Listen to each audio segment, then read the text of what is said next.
अस्सलाम वालेकुम। सुहेल खान अपने नए वीलॉग के साथ नाज़रीन आपके सामने हाजिर है। सुप्रीम कोर्ट ऑफ पाकिस्तान ने आज मुल्क की तारीख का, जुडिशल हिस्ट्री का बड़ा फैसला सुनाया है और ये फैसला इलेक्शन के इनेकाद के हवाले से खैबर पख्तूनख्वा में और पंजाब में जो इलेक्शन का जो ऐलान किया था सदर मुमलिकत ने 30 अप्रैल को, बाद में इलेक्शन कमीशन ऑफ पाकिस्तान ने उस ऑर्डर को जो है रिवर्स करते हुए उसे 8 अक्टूबर तक ले गए थे, जिसके बाद तहरीक इंसाफ के चेयरमैन इमरान खान ने सुप्रीम कोर्ट में इसको चैलेंज किया था। आज सुप्रीम कोर्ट ऑफ पाकिस्तान के 3 रुकनी बेंच, जिसको हेड कर रहे थे chief justice justice Umar Ata Bandial, और साथ में जो 2 मुअज़्ज़ज़ जजेस साहिबान थे, जस्टिस एजाजुल एहसन और जस्टिस मुनीब अख्तर, ने इलेक्शन कमीशन के 22 मार्च के फैसले को गैर आईनी करार दिया है और अब बाकायदा तौर पर सुप्रीम कोर्ट ऑफ पाकिस्तान ने 14 मई को इलेक्शन कराने का हुक्म दिया है और साथ ही साथ जो वफाकी हुकूमत को बाकायदा तौर पर इंस्ट्रक्शन जारी की है कि 10 अप्रैल तक इलेक्शन कमीशन ऑफ पाकिस्तान को 21 अरब रुपए जो है वो फंड जो है मुहैया करे और साथ ही साथ फेडरल गवर्नमेंट और खास तौर पर पंजाब हुकूमत की केयर टेकर सेटअप को ये इंस्ट्रक्शन जारी किए कि इलेक्शन कमीशन के साथ जो है सिक्योरिटी के मामला के हवाले से और जो एक्सटेंशन जो है जो मदद है वो फुली तौर पर इस पर जो है इसके इलेक्शन कमीशन की से वो रहनुमाई करें। तो इस फैसले को आज हुकूमत की जानिब से भी इस मुस्तरद किया गया है और साथ ही साथ जो पाकिस्तान तहरीक इंसाफ है उसने इस फैसले को बड़ा सराहा है और इसको जो है एक लोगों की बुनियादी हुकूक के जो है उनकी जीत से इसको इससे जो है तशबीह दी है और साथ ही साथ ये भी कहा है, पाकिस्तान तहरीक इंसाफ ने कहा है कि ये इस फैसले से सुप्रीम कोर्ट ऑफ पाकिस्तान ने नजर जरूरत के जो नजरिया है उसको मुकम्मल तौर पर दफन कर दिया गया है। इस पर आज हम तफसील से बात करेंगे। मेरे साथ सुप्रीम कोर्ट के सीनियर रिपोर्टर फखरुर रहमान मौजूद हैं। हम इस पर बात करेंगे कि अब इस फैसले को अगर मनोहन जो है तस्लीम न किया गया और जिस तरह हुकूमत पहले भी रोड़े अटका रही थी और अब भी उन्होंने इसको मुस्तरद किया, तो इसके क्या असरात हो सकते हैं। Fakhrur Rahman, thank you very much for joining me. जी सुहेल खान साहब, आपका भी बहुत शुक्रिया। फखरुर रहमान, आखिरकार सुप्रीम कोर्ट ऑफ पाकिस्तान ने 3 रुकनी बेंच ने बावजूद इसके कि उस पर बड़ा प्रेशर था, इन जजों को जो है बाकायदा बदनाम करने की कोशिश की गई और इसका मुख्तलिफ इनके जो है इन समात पर जो है उन पर मजाक उड़ाया गया। लेकिन अब आप किस तरह देखते हैं इस फैसले को? जी सुहेल खान, सबसे पहले तो आपको पता है कि सुप्रीम कोर्ट के chief justice justice Umar Ata Bandial जो हैं वो हर तरह से उनकी जितनी भी तारीफ की जाए कम है। उन्होंने आइन को और उसकी कमांड को सुप्रीम रखा और पाकिस्तान की आवाम जो उनकी तरफ देख रही थी आखिरी उम्मीद की किरण समझकर, उन्होंने उनकी उम्मीदों को भी जिंदा रखा और उनके साथ जो वादा है आइन का कि हम वोट का इस्तेमाल करना उनका बुनियादी हक है और उसका जरिया जो है वो इलेक्शन है। सबसे पहले तो चीफ जस्टिस साहब ने जब सुओ मोटो प्रोसीडिंग शुरू की थी तो उन्होंने कहा था कि उनका दरवाज़ा अवाम ने खटखटाया, आइन ने खटखटाया है और उनके सामने मौलवी तमीज़ुद्दीन खड़े हैं। तो अ, हमने देखा कि जस्टिस मुनीर जो थे, उनकी रूह जो थी, उसको लेकर बहुत सारे लोग कमरा अदालत एक में घूम रहे थे। लेकिन एक तरफ जस्टिस कॉर्नेलियस जो थे, जो कि गैर मुस्लिम थे, क्रिश्चियन थे, उनकी रूह भी जो थी वो वहाँ पे मौजूद थी। और फिर हमने देखा कि जस्टिस मुनीर की रूह जो थी उसको फरार होना पड़ा और जस्टिस कॉर्नेलियस जो थे वो वहाँ पर प्रिवेल कर गए और जो नजरिया ज़रूरत जो जिसका जिक्र आपने भी किया, डॉक्ट्राइन ऑफ नेसेसिटी, उसका खात्मा कर दिया गया और उसको दफन कर दिया गया। आज का फैसला सुप्रीम कोर्ट का बड़ा तारीखी फैसला है। सबसे पहले तो मैं आपको और आपके जो मुअज़्ज़िज़ नाज़रीन हैं उनको बताता चलूँ कि चीफ जस्टिस उमर अता बंदियाल के ऊपर बहुत ज़्यादा दबाव था कि वो इस्तीफ़ा दे दें। हफ्ते और इतवार को उनके ऊपर इंतहाई शदीद दबाव डाला गया, लेकिन उन्होंने किसी भी तरह से किसी भी धमकी में आने से इनकार कर दिया और हर किस्म के दबाव को मुस्तरद कर दिया और उन्होंने ये फैसला कर लिया था कि वो आइन और कानून की खातिर और मुल्क में कानून की बालादस्ती की खातिर अपना जो आईनी हलफ उन्होंने उठाया वो उसका तकद्दुस जो है वो पामाल नहीं होने देंगे और बिल्कुल अल्लाह ताला को हाजिर नाजिर जानकर वो अपना फैसला सादिर करेंगे। आपने देखा कि 9 रुकनी बेंच कम होते होते 3 रुकनी बेंच पर आ गया और किस तरह से साजिशें की गई कि फुल कोर्ट बनाया जाए। फिर फुल कोर्ट की दरखास्त फारूक एचनाइक लेकर आए थे, फिर उन्होंने वापस ले ली थी, लेकिन साजिशें जो थी वो कम नहीं हो रही थी। अब सुप्रीम कोर्ट ने सबसे पहले जो आज के फैसले में इशारा दिया है वो आर्टिकल 190 का दे दिया है।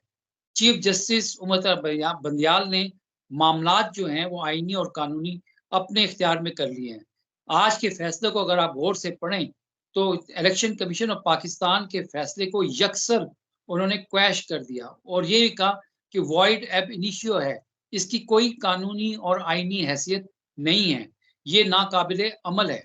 तो इसी तरह से आईजीपी जो inspector general of police Punjab हैं, उनको हिदायत कर दी और उनको अपनी कमांड में ले लिया। इलेक्शन कमीशन उनकी कमांड में आ गया। वफाकी हुकूमत को उन्होंने हिदायत जारी कर दी आर्टिकल 220 को इन्वोक करके कि वो सिक्योरिटी तमाम आर्म फोर्सेस की जानिब से मुहैया करने की यकीन दहानी और इस अमल को इसकी को यकीनी बनाएं। साथ ही 21 अरब रुपए जो ज़रूरत है पंजाब में आम इंतखाबात के लिए 14 मई को, उसको भी इलेक्शन कमीशन से कहा है कि आप वफाक से मांगे और अगर आपको कोई ताउन नहीं करता तो आप हमारे पास आए। आर्टिकल 190 कहता है कि all executive and judicial authority shall act in aid of the supreme court. देखें, आज जिस तरह से वजीर आजम शहबाज शरीफ ने काबीना का इजलास बुला के सुप्रीम कोर्ट के फैसले को मुस्तरद किया, ये आइन और कानून से बगावत है। ये वफाकी हुकूमत किसी भी तरह से आइन के खिलाफ और सुप्रीम कोर्ट के फैसले को इस तरह से मुस्तरद नहीं कर सकती। वजीर आजम ने भी आइन को प्रोटेक्ट करने का एक हलफ उठाया हुआ है और अगर पार्लियामेंट को वो सुप्रीम समझते हैं तो वो भी एक बाय प्रोडक्ट ऑफ कॉन्स्टिट्यूशन है, जिस तरह से सुप्रीम कोर्ट है। तो वजीर आजम का ये इकदाम और फिर जिस तरह से नेशनल असेंबली के फ्लोर पर खड़े होकर वजीर आजम शहबाज शरीफ ने मजम्मत के अल्फाज इस्तेमाल किए, ये भी इंतहाई काबिल मजम्मत उनका रवैया था, जिसकी जितनी भी मजम्मत की जाए वो कम है। अब उन्होंने ऐलान बगावत कर दिया है, वो मुल्क के अंदर पाकिस्तान का जो आइन है उससे बागी हो गए हैं और वो पूरी जो 13 जमात की एक टोला है वो खड़े होकर ये बता रहा है कि इस आपने हुक्म अदूली करनी है, यानी इसको हम सिविल डिसोबीडियंस कहेंगे। आप आइन से इनराफ कर रहे हैं, ना सिर्फ तौहीन अदालत बल्कि आर्टिकल 6 जो है उसके जुमरे में भी ये आ सकते हैं। और सुप्रीम कोर्ट के जो हुक्म है आज के फैसले में वो वाज़ेह है। पैरा 1 जो है उसके अंदर आपको आर्टिकल 190 की झलक नजर आएगी। जिस तरह से माली यानी कि फंड्स देना और सिक्योरिटी देने के हवाले से हुकूमत जो थी बाज़िद थी, इलेक्शन कमीशन को भी अपने नफूज में लिया हुआ था। तो उसके बाद अब ये चीज़ वाज़ेह हो गई है कि या तो मुल्क के अंदर आइन और कानून की बालादस्ती होगी या फिर यहाँ पर जंगल का कानून होगा। आपने देखा बिलावल भुट्टो ने कल सुप्रीम कोर्ट के ऊपर दबाव डालने के लिए कह दिया मुल्क में इमरजेंसी लग सकती है, मार्शल लॉ लग सकता है, मार्शल लॉ को दावत दी जा रही है। आपको याद होगा 1 साल पहले जब इमरान खान की हुकूमत को ख़त्म किया गया था, उस वक़्त भी आधी रात को सुप्रीम कोर्ट की अदालत जो थी वो बैठी थी, इस्लामाबाद हाई कोर्ट की अदालत लगी थी और पूरे पावर कॉरिडोर में ये बात फैला दी गई थी कि खुदा न खास्ता मार्शल लॉ लगने जा रहा है और मुल्क को मार्शल लॉ से बचाया जाए और अब भी इसी तरह की कोशिश की गई। बात सिंपल सी है कि सुप्रीम कोर्ट ने अपना आईनी किरदार अदा करते हुए इंतखाबात का हुक्म दिया है। सुप्रीम कोर्ट ने कतईन ये हुक्म नहीं दिया कि अवाम जो है वो पीडीएम, पीपल्स पार्टी, नून लीग, जेयूआई उनको वोट ना दे। देखें, अब किसी को खौफनाक किस्म के ख्वाब आ रहे हैं, किसी की टांगे कांप रही हैं, तो उसका हल तो आईने पाकिस्तान में नहीं है। अब सियासी जमात जो हैं वो इलेक्शन के खिलाड़ी होती हैं। सियासी जमातों ने इलेक्शन में जाना होता है और अवाम ने अपना वोट डालना होता है। उस वोट का स्कोर जो भी निकलता है तो उसके मुताबिक वो सियासी जमात जो है वो विनर कामयाब करार दी जाती है। अब ये इलेक्शन में अच्छा जाने से घबरा रहे हैं। फखर यहाँ मैं आपको इंटरप्ट करूंगा क्योंकि वो आपकी जो है ये जो एक्सप्लेनेशन है बहुत ज्यादा हो गई है, तो मतलब है पहले भी पता भी है। अब अगर हम इस आर्डर के जो एक पैरा को देखते हैं कि अगर वफाकी हुकूमत और पंजाब की हुकूमत वो नाकाम हुई और उन्होंने इलेक्शन कमीशन ऑफ पाकिस्तान को कोई मुआवनत फराहम नहीं की, तो फिर सुप्रीम कोर्ट ऑफ पाकिस्तान ने यहाँ पे एक सख्त ऑर्डर दिया, और वो ये कि इलेक्शन कमीशन ऑफ पाकिस्तान को कहा है कि फौरन आप हमसे राब्ता करें। अब ये जो आज जिस तरह आपने जिक्र किया कि जो काबीना का जो इजलास हुआ और वफाकी वजीर कानून, उसने भी कहा कि मैं इस पे क्या कर सकता हूँ, मैं तो इस पे अफसोस कर सकता हूँ, ये फैसला ऐसा नहीं आना चाहिए था, ऐसा वैसा। एक सुप्रीम कोर्ट ऑफ पाकिस्तान जो है पाकिस्तान की सबसे बड़ी अदालत है, और उसका फैसला जो है वो मनवन तस्लीम करना पड़ता है। जिस तरह आपने कहा कि 190 के तहत और खुसूसी तौर पर आइन के आर्टिकल 5 के तहत कि तमाम शहरी जो है वो इस मुल्क के कानून और इस मुल्क के ज़ाब्तों के पाबंद हैं, ठीक है? तो अब ये हुकूमत ने जो ये अब रवैया इख्तियार कर रही है, पहले भी रवैया इख्तियार किए थे और अब ये कह रही है कि उनको मुस्तरद किया है, और आज कोर्ट ने अपने इस पैरे में बाकायदा स्ट्रिक्ट तौर पर हिदायत जारी की है कि ये नाकाम हुई। इसका मतलब ये है कि इलेक्शन कमीशन खुद बजाते खुद सुप्रीम कोर्ट ऑफ पाकिस्तान में शिकायत कर सकती है, और फिर इस पे हो सकता है कि पाकिस्तान तहरीक इंसाफ एक तौहीन अदालत की दरखास्त भी जमा करा सकती है। तो इसका मतलब ये हुआ फखर साहब कि अब हुकूमत चाहे जो भी कर ले, लेकिन सुप्रीम कोर्ट के इस ऑर्डर को जो है वो नजरअंदाज नहीं कर सकती। देखिए इसमें जो जहाँ तक केपीके में इंतखाबात का मामला है, तो उसमें सेनेटर कामरान मुर्तज़ा जो थे वो गवर्नर केपीके को रिप्रेजेंट कर रहे थे, लेकिन कल वो उन्होंने ये जो रिप्रेजेंटेशन थी अपना वकालतनामा वापस ले लिया था, विथड्रॉ कर लिया था। इसलिए इस ऑर्डर के आखिर में लिखा है कि जब सुप्रीम कोर्ट से इस हवाले से रिव्यू किया जाएगा तो सुप्रीम कोर्ट उस मामले को भी देख लेगी। अब इलेक्शन कमीशन ऑफ पाकिस्तान को सुप्रीम कोर्ट ने एक आईनी और कानूनी प्रोटेक्शन, या आप ये कह लें कि एक शील्ड दे दी है कि आप पर किसी भी किस्म का दबाव आता है, आपके ऊपर कोई भी मामला आता है, जैसे कि 21 अरब रुपए का मामला है, अगर वफाकी हुकूमत ये पैसे जारी नहीं करती, तो आप हमें आकर फौरी तौर पर बताएं। और इलेक्शन कमीशन ऑफ पाकिस्तान को ये भी कह दिया है कि चाहे फंड्स का मामला हो, चाहे सिक्योरिटी का मामला हो, आपने सुप्रीम कोर्ट को आगाह करना है। और मेरे ख्याल में 11 अप्रैल जो है, वो तारीख भी मुकर्रर की है कि आपने इन इंतजामात के हवाले से सुप्रीम कोर्ट को बाकायदा आगाह भी करना है। तो ये तो जैसे मैंने आपको कहा कि सुप्रीम कोर्ट ने directly election commission of Pakistan को अपनी कमांड में ले लिया है।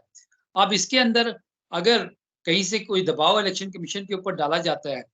अच्छा फ़खर, ये बताइएगा कि इस सुप्रीम कोर्ट के आज इस ऑर्डर में ये भी 29 मार्च का जो ऑर्डर था, जो एक दूसरे बेंच का जो था जिसको हेड कर रहे थे जस्टिस काजी फाइज ईसा, उन्होंने जो वो सो मोटो वाले का जो ऑर्डर जो उन्होंने पास किया कि वो चीफ जस्टिस को कहा कि वो खत्म हो गए जब तक ये जो इसमें जो पावर्स में और इसमें जो सो मोटो वाले पावर्स में जो इसमें जो रूल्स नहीं बनाए जाते, तो तब तक के लिए वो तमाम जो है ना सो मोटो में जितने भी केसेस हैं, कार्रवाइयाँ हैं, वो हाल्ट कर दी गई थी, उसको जो है रोक दिया था। लेकिन आज कोर्ट के अपने इस ऑर्डर में उसने कहा कि इस वाले ऑर्डर का जो है हमारे जो इलेक्शन वाले जो ऑर्डर है इस पर कोई असर इफेक्ट नहीं पड़ता। इस पे भी जरा बात कीजिएगा। देखिए ना, ये इसको अगर आम उसमें हम ये कहें तो इसको शरारत कहते हैं। यानी कि जो सुप्रीम कोर्ट के अंदर इंतहाई कौमी नौयत का जो मामला है, उसके ऊपर जो है ना एक आप ये कह लें कि जो आईनी प्रोसीडिंग्स हैं उसको स्कटल करने की एक कोशिश की गई, जिसको चीफ जस्टिस साहब ने बड़े तहम्मुल के साथ जो है वो उसको ना सिर्फ नाकाम बनाया बल्कि उसको कालेदम भी करार दे दिया। अब काज़ी फ़ाइज़ ईसा साहब सेकंड सीनियर मोस्ट जज हैं सुप्रीम कोर्ट के। उनको मेरी तो समझ से बालातर है कि कल उन्होंने भी चीफ जस्टिस बनना है, और जिस तरह से वो आलाकार बने हुए हैं और जिस तरह से वो सुओ मोटो की कार्रवाई को स्कटल करने की कोशिश कर रहे थे, तो ये किसी भी सूरत में इसको किसी भी जूरिस्प्रूडेंस में अगर आप देखें, तो इसको ये काबिल सताइश तो अमल है ही नहीं। How can you uphold such kind of what you call nuisance creating behaviour. मतलब आप ये देखें कि एक नहीं 2 मर्तबा सुप्रीम कोर्ट ने इस मामले को वो कर दिया। आफ्टर ऑल सुप्रीम कोर्ट को फिर 6 रुकनी बेंच भी बनाना पड़ा। तो सुप्रीम कोर्ट ने आइन और कानून के मुताबिक इस सारे मामले को बड़े ऐसे तरीके से निपटा दिया है। और अब जिस तरह से आप देख रहे हैं कि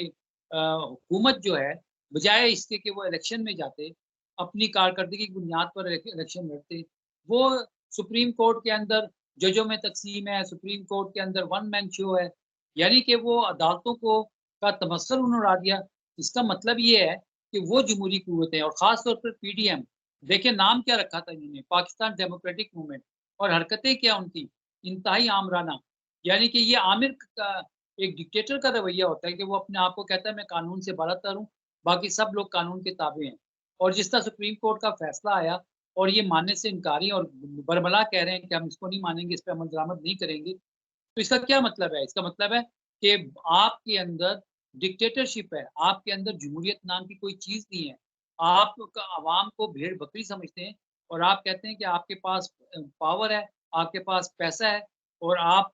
सिर्फ़ इक़्तिदार के मालिक आप ही हैं, और अवाम जो जिसके अंदर अब बाकायदा शऊर आ चुका है, वो अवाम जिसको आप एक आटे की थैली के लिए मौत की सूली पे टाँग दिया आपने। कई 30 के करीब अफ़राद जो हैं वो अपनी जान से चले गए, इस आटे की मुफ़्त आटे की तक़सीम में। इतनी बेहिस्सी आपने दिखाई है, और आपकी दीदा दिलेरी, आपकी बदमाशी और आपकी रोहनीयत और आपके अंदर जो एक आमराना रूह घुसी हुई है, वो ये इस हद तक चली गई है कि अब आप कहते हैं कि जी हम सुप्रीम कोर्ट के फैसले को अपने पाँव की नोक पर रखते हैं। ये इंतहाई काबिल मज़म्मत एटीट्यूड है हुकूमत का, और मैं तो बिल्कुल चीफ जस्टिस साहब से ये इस्तदा भी करूँगा और उनको अर्ज़ भी करूँगा कि वो इसका नोटिस लें और इनके खिलाफ जो इस तरह के बयानात दे रहे हैं, उनको तौहीन अदालत में भी दें सज़ा, और आर्टिकल 6 भी जो है इनके ऊपर लागू होता है। क्योंकि अगर वज़ीर-ए-आज़म के ओहदे पर वाइस एक शख्स जब इस तरह की बात करता है, तो वो आइन को सबवर्ट कर रहा है। क्योंकि उसी आइन को प्रोटेक्ट करने का हलफ वज़ीर-ए-आज़म ने भी लिया और चीफ जस्टिस ने भी लिया है और तमाम जजेस ने भी लिया है। तो ये अमल बहुत किसी भी शुक्रिया, बहुत बहुत शुक्रिया फ़ख़र, क्योंकि हमारा टाइम बहुत ज़्यादा हो गया, बीच में इंटरप्शन भी हो गई। बहरहाल नाज़रीन, अब देखना ये है कि सुप्रीम कोर्ट ऑफ पाकिस्तान, जो पाकिस्तान की सबसे बड़ी अदालत है, उन्होंने आज फैसला जारी कर दिया है। उन्होंने इलेक्शन कमीशन के उस फैसले को कलअदम करार दिया, गैर आइनी करार दिया है और अब बाकायदा स्ट्रिक्टली तौर पर आर्डर दिया है कि 14 मई को इंतखाबात कराए